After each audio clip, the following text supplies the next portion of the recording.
Hey, what is up YouTube? It's Malorn here, and I'm here with another wonderful video for you guys today. Today I've got another Magnus Chase audiobook. Wow, I was on the chapter and I just closed the book. Anyways, so it's been a while since I've done one of these, and for that I am very sorry. I do apologize for that. I finally got a job, actually. I got a really good job too, so, you know, I don't seem excited because it's like 4 in the morning right now and I woke up like an hour ago. Weird sleep schedule though. Yeah. Anyways, a little less about my personal life and my messy hair. Onto the book. Chapter 28. I don't know what chapter we're going to end off on, so we'll have to see. I'm not going to try and schedule the chapter on this, so we will see what chapter we end, and yeah, see how that goes. We need to get this book done because it has been like 2 months, I think, since my last audiobook upload. Remember, this will be uploaded on my audiobook channel that I now have. So, if you're going to watch this, it will be there. Chapter 28. Talk to the face, because that's pretty much all he's got. Blitz led us down the esplanade, where a pier extended into an icy lagoon. At the base of the dock, a candy-striped pole listed sideways. This is where they do gondola rides in the summer, I said. I don't think you're going to find one now. We just need water. Blitz sat on the dock and unzipped the bowling bag. Oh gods, Sam peered inside. Is that human hair? Hair, yes, Blitz said. Human, no. You mean... She pressed her hand to her stomach. You're not serious. You work for him? You brought him here? He insisted. Blitz pushed down the sides of the bag, revealing, yep, a severed head. The most messed up thing about that, after 2 days in Valhalla, I wasn't even surprised. The beheaded man's face was shriveled like a month-old apple. Tufts of rust-colored hair clung to his scalp. His closed eyes were sunken and dark. His bearded jaw protruded bulldog-style, revealing a crooked row of bottom teeth. Blitz unceremoniously shoved the head in the water, bag and all. Dude, I said, the State River Authority isn't gonna like that. The head bobbed on the surface of the lagoon. The water around it bubbled and swirled. The man's face inflated, his wrinkles softening, his skin turning pink. He opened his eyes. Sam and Hearth both knelt. Sam elbowed me to take a knee. Lord Mimir, Sam said, you honor us. The head opened his mouth and spewed water. More came out of his nostrils, his ears, his tear ducts. He reminded me of a catfish dragged from the bottom of a lake. Man, I hate... The head coughed more water. His eyes turned from chalk white to blue. I hate traveling in that bag. Blitzen bowed. Sorry, Capo, it was that or the fish tank, and the fish tank breaks easily. The head gurgled. He scanned the faces on the dock until he found me. Son of Frey, I've come a long way to speak with you. I hope you appreciate it. You're the mysterious classified boss, I said. Hearth and Blitz have been watching me for 2 years. Because they got orders from a severed head. Show some respect, boyo. Mimir's voice reminded me of the longshoresmen down at the Union Hall, their lungs half nicotine, half seawater. Hearth frowned at me. Told you. Capo. C-A-P-O. Capo means head. Why surprised? I am Mimir, said the head. Once I was mighty among the Aesir. Then came the war with the Vanir. Now I got my own operation. His face was so ugly it was hard to tell whether he was giving me an ugly look. Did Frey cut off your head? I asked. Is that why you're mad at me? Mimir huffed. I'm not mad. You'll know when I'm mad. I wondered what that meant. Maybe he would gurgle more threateningly. Your dad was part of the reason I lost my head, though, said Mimir. See, as part of the truce to end the war, the 2 godly tribes exchanged hostages. Your father, Frey, and his father, Njord, came to live in Asgard. The god Onir and we were sent to live in Vanaheim. I'm guessing that didn't go well. More water spouted from Mimir's ears. Your father made me look bad.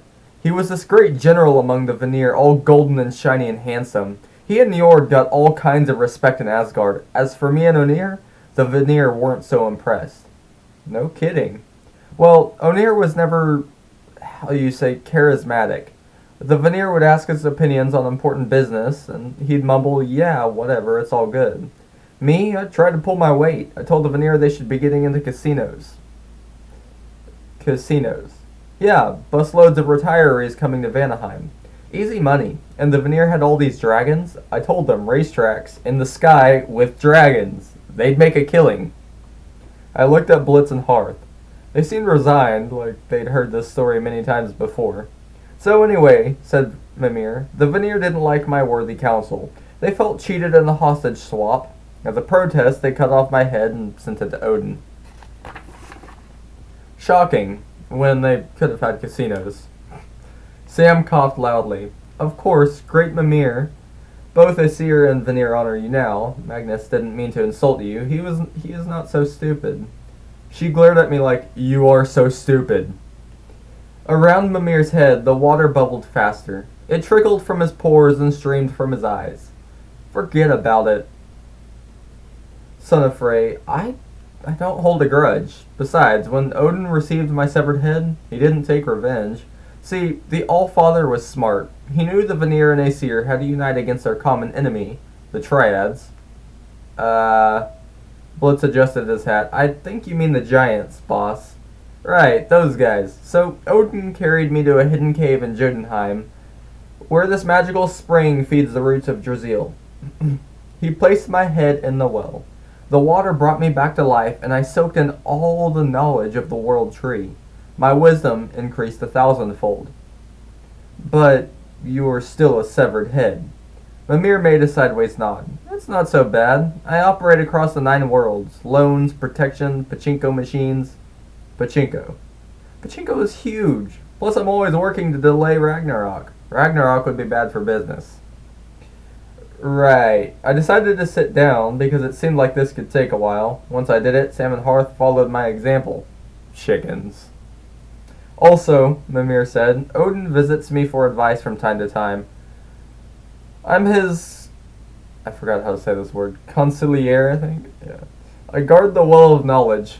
Sometimes I let travelers drink from its waters, though that kind of intel never comes without a price. And the word price settled over the dock like a heavy blanket. Blitzen sat so still I was afraid he'd turned to stone. Hearthstone studied the grain of the planks. I began to understand how my friends had gotten involved with Mimir. They drank from his waters, gross, and paid the price by watching me for the past 2 years. Wondered if what they'd learned had been worth it. Great. So great and well-connected Mimir, I said. What do you want with me? Mimir spit out a minnow. I don't have to tell you, boyo. You already know. I wanted to disagree, but the longer I listened to Mimir, the more I felt like I was breathing pure oxygen. I didn't know why. Capo wasn't exactly inspiring, yet being around him, my mind seemed to function better, weaving together bits and pieces of weirdness I'd experienced over the last few days into one strangely cohesive picture. An illustration from my old children's book of Norse myths came back to me, a tale so terrifying even in its watered-down kiddie version that I had buried it in my memory for years. The wolf, I said. Cert wants to free Fenris Wolf. I was hoping somebody would contradict me. Hearth lowered his head, and Sam closed her eyes like she was praying. Fenris, said Blitzen. There's a name I was hoping never to hear again. Mimir kept crying ice water. His lips curled in a faint smile. There you go, son of Frey. Now tell me, what do you know about Fenris Wolf? I buttoned my hunting jacket. The wind off the river seemed cold, even to me. Correct me if I'm wrong. I'd love to be wrong. Ages ago, Loki had an affair with a giantess. They had 3 monstrous kids. I was not one of them, Sam muttered. I've heard all the jokes. Hearthstone winced like he'd been wondering about that. One, I said, was a huge snake.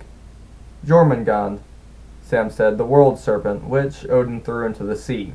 The second was Hel, I continued. She became like the goddess of the dishonorable dead. And the third, Blitzen said, was Fenris Wolf. His tone was bitter and full of pain. Blitz, I said, you sound like you know him. Every dwarf knows of Fenris. That was the first time the Aesir came to us for help. Fenris grew so savage he would have devoured the gods. They tried to tie him up, but he broke every chain. I remember, I said. Finally the dwarves made a rope strong enough to hold him. Ever since, Blitzen said, the children of Fenris have been enemies of the dwarves. He looked up, his dark shades reflecting my face. You're not the only one who's lost family to wolves, kid. I had a strange urge to hug him.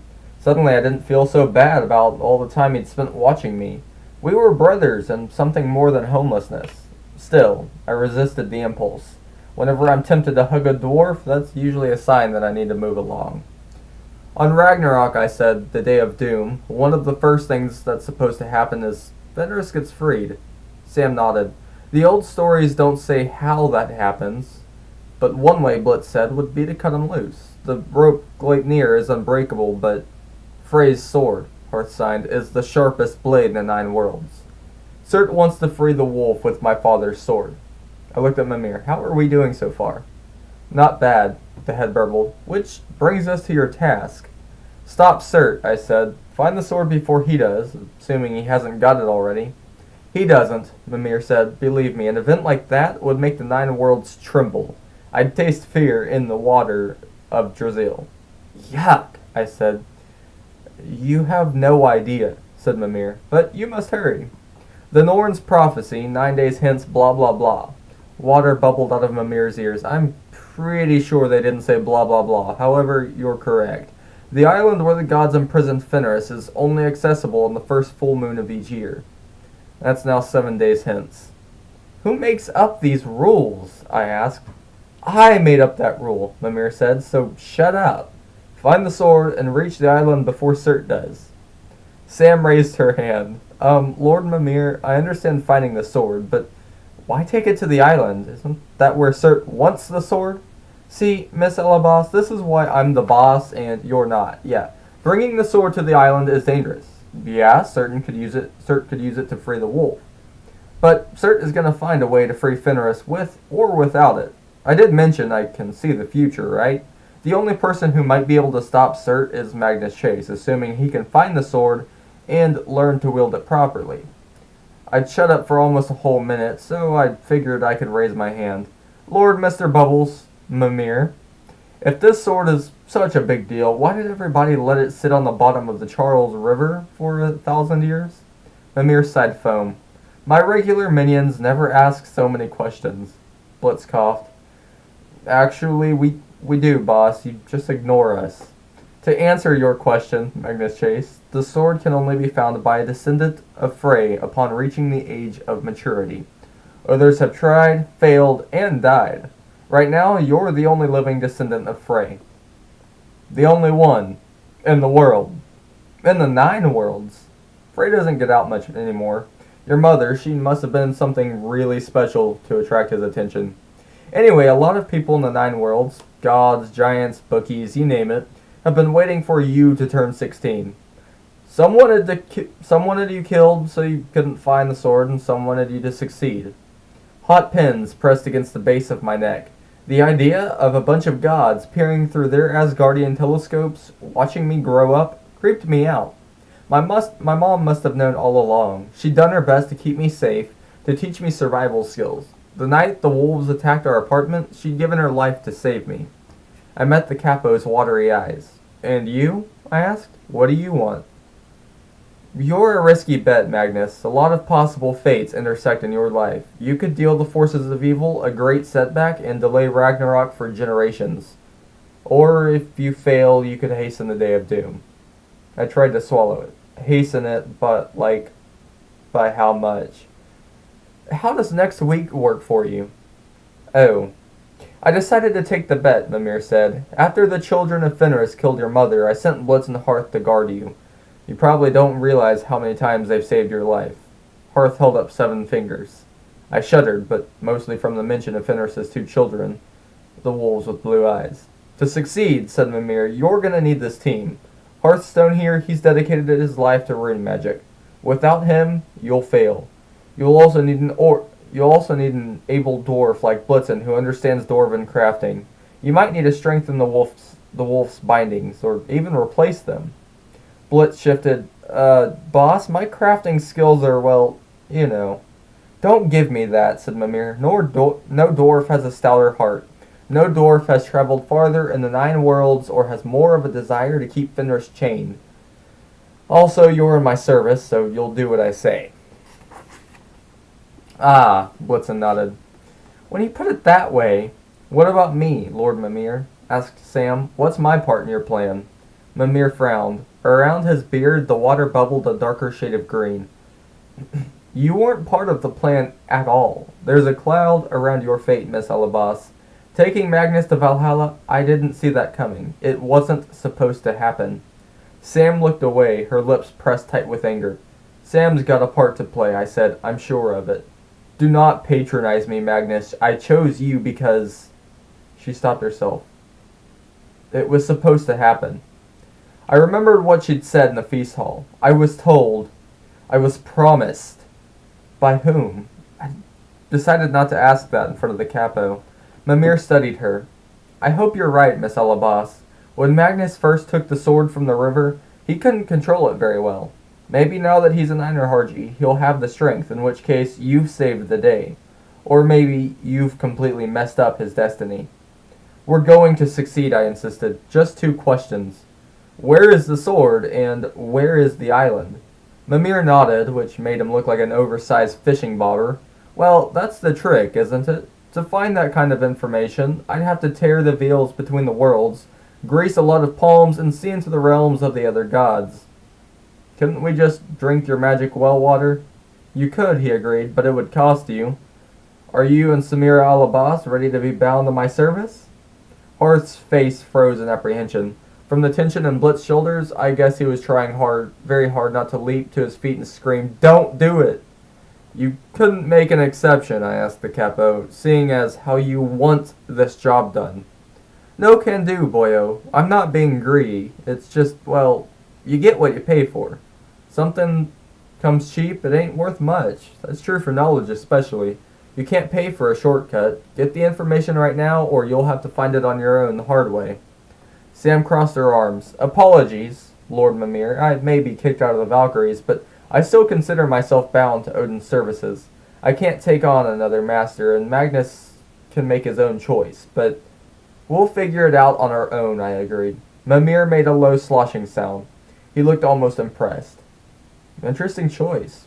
Good luck, then. If you succeed, you'll have a house account at all my pachinko parlors. If you fail, I'll see you next week for Doomsday. The god's head swirled and disappeared into the icy water of the lagoon. He flushed himself, I said. Hearth looked even paler than usual. What now? My stomach rumbled. I hadn't eaten anything since last night, and apparently my system had gotten spoiled after a couple of all-you-can-eat Viking buffets. Now, I said, I'm thinking lunch. Chapter 29. We are falafel-jacked by an eagle. We didn't talk much as we headed back through the park. The air smelled of incoming snow, and the wind picked up and howled like wolves, or maybe I had just had wolves on the brain. Blitz limped along, zigzagging from shadow to shadow as best he could. Hearth's brightly striped scarf didn't match his grim expression. I wanted to ask him more about rune magic, now that I knew he was the best, and only, mortal practitioner. Maybe there was a rune that could make wolves explode, preferably from a safe distance. But Hearth kept his hands shoved in his pockets, the sign language equivalent of, I don't want to talk. We were passing my old sleeping spot under the footbridge when Sam grumbled, Mimir, I should have known he was involved. I glanced over. A few minutes ago you were all, Lord Mimir, you honor us, we're not worthy. Of course I showed respect when he was right in front of me. He's one of the oldest gods, but he's unpredictable. It's never been clear whose side he's on. Blitzen jumped to the shade of a willow tree, alarming several ducks. The capo is on the side of everybody in the world who doesn't want to die. Is that enough? Sam laughed. I suppose you two work for him of your own free will. You didn't drink from the well and pay the price. Neither Blitz nor Hearth responded. That's what I thought, Sam said. I'm not part of Mimir's plan, because I would never blindly go along with it and drink his magical knowledge Kool-Aid. It doesn't taste like Kool-Aid, Blitz objected. It's more like root beer with a hint of clove. Sam turned to me. I'm telling you, this doesn't add up. Finding the Sword of Summer, I get that, but taking it to the very place where Cert wants to use it? Unwise. Yeah, but if I have the sword... Magnus, the sword is destined to fall into Cert's hands, sooner or later. At Ragnarok, your father will die because he gave his sword away. Cert will kill him with it. That's what most of the stories say, anyway. I got claustrophobic just thinking about it. How could anybody, even a god, avoid going crazy if he knew centuries in advance exactly how he was going to die? Why does Cert hate Frey so much, I asked. Couldn't he pick on a big strong war god? Blitzen frowned. Kid, Cert wants death and destruction. He wants fire to run rampant across the 9 worlds. A war god can't stop that. Frey can. He's the god of the growing season, the god of health and new life. He keeps the extremes in check, both fire and ice. There's nothing Cert hates worse than being restrained. Frey is his natural enemy. And by extension, I thought, Cert hates me. If Frey knew what his fate would be, I said, why did he give up his blade in the first place? Blitz grunted. Love. Why else? Love? Ugh, Sam said. I hate that story. Where are you taking us for lunch, Magnus? Part of me wanted to hear the story. Part of me remembered my conversation with Loki. Will you search for your heart's desire, knowing it may doom you as it doomed your father? A lot of Norse stories seem to have the same message. Knowing things wasn't always worth the price. Unfortunately for me, I'd always been the curious type. It's, just up ahead, I said. Come on. The food court at the transportation building wasn't Valhalla, but if you were homeless in Boston, it was pretty close. The indoor atrium was warm, open to the public, and never crowded. It was only half-heartedly patrolled by private security. As long as you had a drink cup or a plate of half-eaten food, you could sit at the tables for a long time before anybody made you move. On the way in, Blitzen and Hearthstone started toward the garbage cans to check for lunch leavings. But I stopped them. Guys, no, I said, we're eating actual meals today. My treat. Hearth raised his eyebrow. He signed, you have money? He's got that friend here, Blitzen recalled. The falafel guy.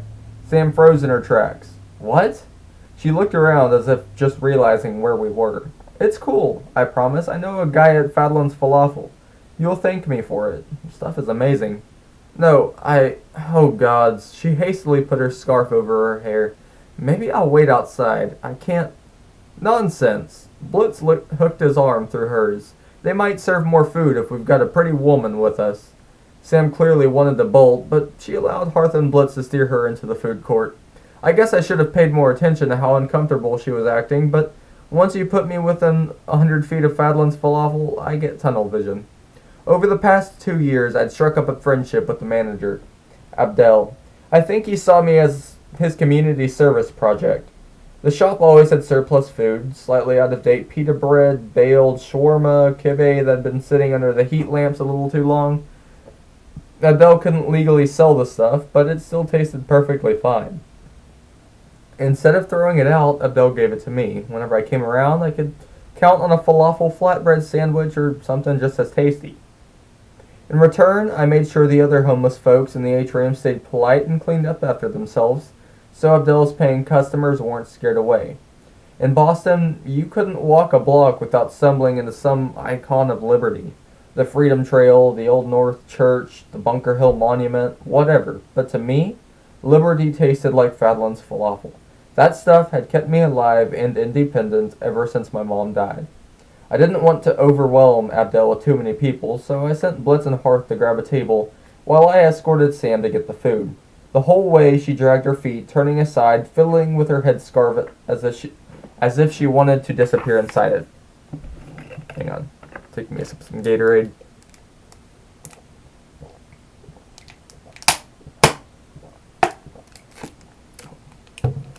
Whew, mouth was getting dry there for a sec. Alright. What's the matter with you, I asked. Maybe he's not there, she muttered. Maybe you can say I'm your tutor. I didn't know what she was talking about. I bellied up to the counter while Sam hung back, doing her best to hide behind a potted ficus tree. Is Abdel here? I asked the guy at the register. He started to say something, but then Abdel's son Amir came out from the back, grinning and wiping his hands on his apron. Jimmy, how's it going? I relaxed. If Abdel wasn't around, Amir was the next best thing. He was 18 or 19, trim and good looking, with slick dark hair, an Arabic tattoo on his biceps, and a smile so brilliant it could have sold truckloads of teeth whitener.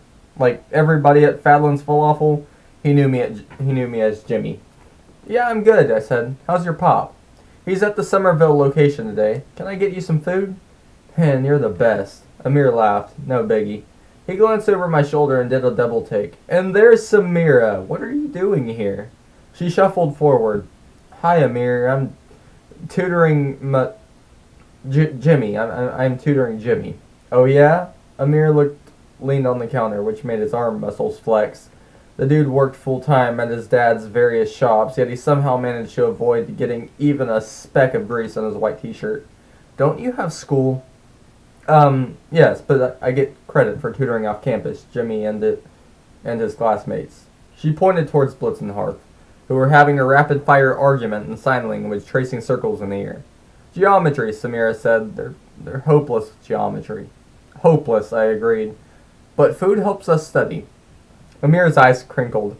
I've got you covered. Glad to see you're okay, Jimmy. That bridge accident the other day, the paper had this picture of a kid who died. Looked a lot like you. Different name, but we were worried. I'd been so focused on falafel that I'd forgotten to think about them making that connection. Ah, yeah, I saw that. I'm good. I'm just studying geometry with my tutor. Okay, Amir smiled at Sam. The awkwardness was so thick you could have cut it with a broadsword. Well, Samira, say hi to Jid and Bibi for me. You guys go ahead and sit. I'll bring out some food in a sec. Sam muttered something that might have been, thanks a lot, or kill me now. Then we joined Blitz and Hearth at the table. What was that about? I asked her. How do you know Amir? She pulled her scarf a little over her forehead. Don't sit too close to me. Try to look like we're talking about geometry. Triangles, I said. Quadrilaterals. Also, why are you embarrassed? Amir is awesome, and if you know the Fadlan family, you're a rock star to me. He's my cousin, she blurted. Second cousin, twice removed or something.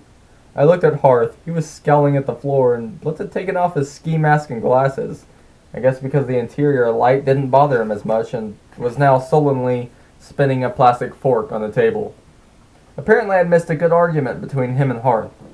Okay, I said, but why so nervous? Can you drop it, she said. I raised my hands. Fine, let's start all over.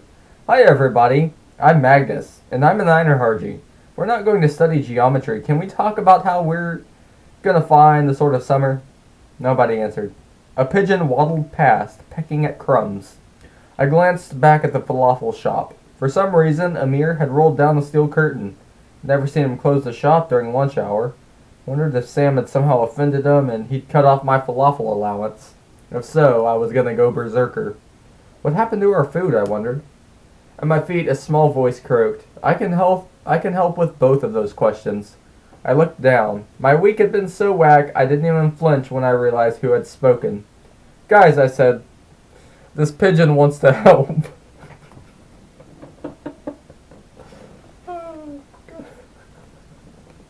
The pigeon fluttered onto our table.